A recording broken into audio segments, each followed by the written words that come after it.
Hola amigos, ¿cómo están? Les doy la bienvenida a una nueva edición de Sucedió en el Perú. El programa que veremos a continuación trata sobre José Carlos Mariátegui, uno de los peruanos más leídos, uno de los peruanos cuya obra es más trascendente, tanto en el plano de la política como en el de la cultura, uno de los peruanos universales producidos por este país durante el siglo XX.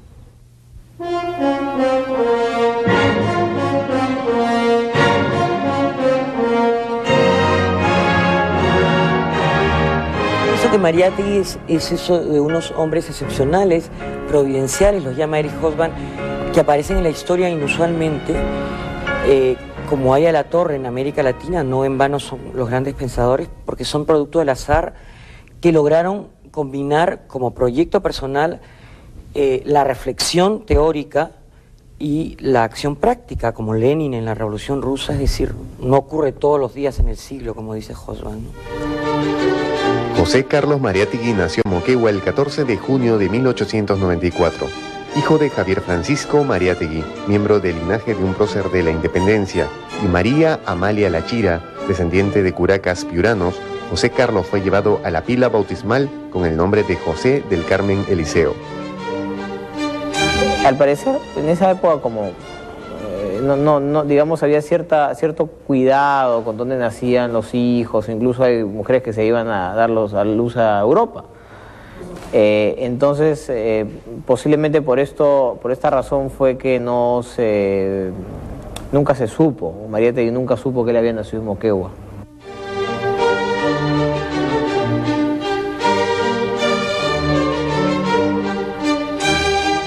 José Carlos es un hombre adoptado, ¿no? Es un hombre adoptado, por sí mismo, ¿no? Así es. Es un hombre que él se inventa. Él se inventa. En realidad es un personaje que se inventa a sí mismo, ¿no? Se inventa no solo en la medida en que va a ir asumiendo distintos seudónimos, e incluso va a modificar su nombre de pila, sino se inventa en el sentido de que crea un personaje que no existía en Lima, ¿no? Que es el personaje del periodista, culto, intelectual, político, ¿no? Que viene a ser la novedad que introduce Mariátegui en la escena nacional.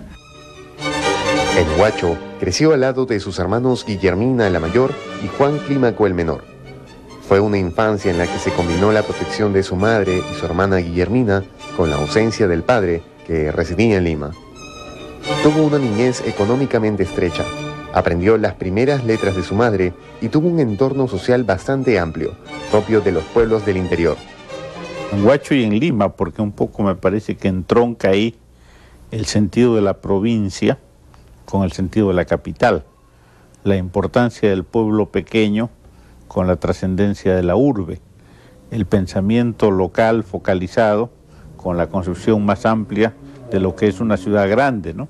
que digamos, era ya, en 1915 o 1912, una ciudad en proceso de crecimiento, Lima, una ciudad importante. Ingresó a realizar sus estudios primarios en una escuela de Huacho, pero no pudo culminarlos debido a un accidente que lo dejaría tullido para siempre. Debido a la gravedad de su salud, fue trasladado a la Maison de Santé en la ciudad de Lima. Tuvo una convalecencia de 4 años, por lo cual no continuaría sus estudios escolares, y se establece definitivamente en la capital de la República. Mariátegui finalmente siempre se definió, él mismo se define en una autobiografía como un autodidacta, es decir, él no tuvo ninguna educación formal, ¿no? Claro, al pasar tanto tiempo en clínicas, no asimilaba en forma formal los conocimientos, sino de una forma aleatoria, en una forma no lineal, ¿no? Pero justamente esta forma no lineal, podríamos llamar caótica, compleja, lo acercó a una serie de interrogantes y de información que posiblemente niños de su edad no tenían acceso. Obviamente, puntualmente en el caso de la Maison de Santé, yo creo que las publicaciones en francés y cierto contacto con el personal de la Maison de Santé, que mucho de ese personal eran franceses, permitió que Mariátegui tuviese un primer acercamiento con el idioma francés, ¿no? que él hablaba muy bien. A principios del siglo pasado, Lima era una ciudad que comenzaba su transformación de ciudad aldeana a ciudad cosmopolita. En esos años se introducen las innovaciones tecnológicas que transformarían el rostro de la ciudad. El alumbrado eléctrico, los automóviles, la aviación, el cine.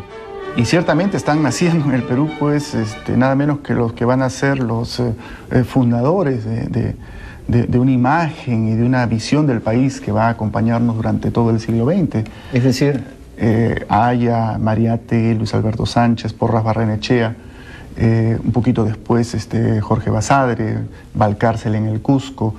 No podemos olvidarnos de César Falcón, amigo de Mariátegui, o de Valdelomar, ¿no?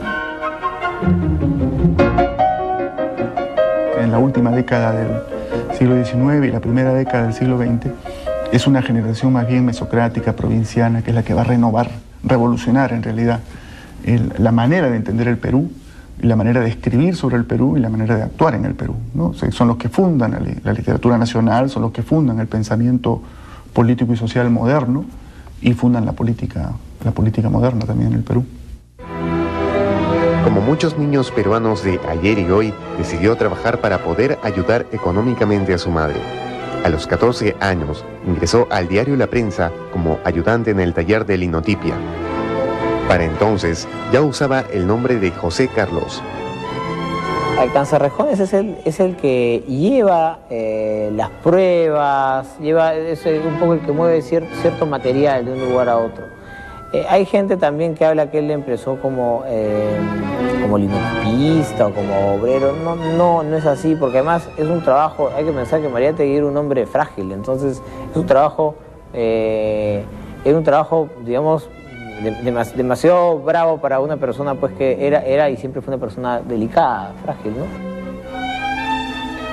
En el diario La Prensa escribían importantes escritores como Abraham Valdelomar, Alfredo González Prada, Alberto Ulloa, Luis Fernán Cisneros, Leonidas Gerodi, entre otros.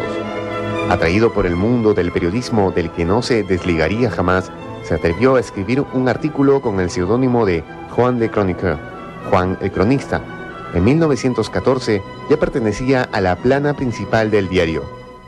Muy rápidamente pasa del taller a hacer una suerte de enlace entre el taller y los periodistas, llevando y trayendo los escritos, los artículos. Y en algún momento, aprovechando esta situación privilegiada, introduce un texto, ¿no?, propio, con seudónimo obviamente, que es publicado al día siguiente y que provoca la sorpresa del director, que se pregunta, bueno, ¿quién ha escrito esto?, ¿no? Se descubre que es este adolescente, lo recriminan por su falta, pero a su vez se dan cuenta de su talento y termina siendo ahora, sí, parte ya no de la planta de periodistas, pero sí ya un ayudante de los periodistas. Cuando él ingresa a La Prensa a los 14 años es simplemente un chico con inquietudes, pero La Prensa ya es un medio de trabajo en el cual hay efervescencia, hay ebullición, hay el teletipo. A Mariátegui le impresiona mucho el teletipo y él trabaja muy cerca del teletipo porque el teletipo le permite conocer lo que está pasando en el escenario exterior, lo que está pasando en el mundo. Y entonces Mariátegui se va enterando de lo que pasa a partir de las informaciones que llegan a través del teletipo, y él va manejando el teletipo para saber y para averiguar algo más. Entonces busca la conexión, el enlace, digamos, con el acontecimiento europeo.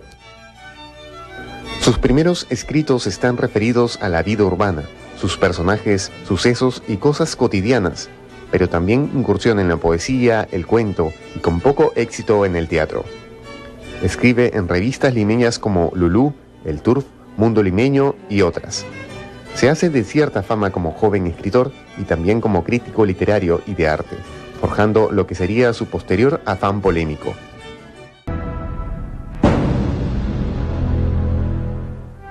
Ingresa a la página web www.sucedioenelperú.org, donde encontrarás a las 20 nominadas. Selecciona 5 candidatas y vota por ellas. Mujeres peruanas. A fin de año conoceremos quién es la mujer más importante para la historia de nuestro país.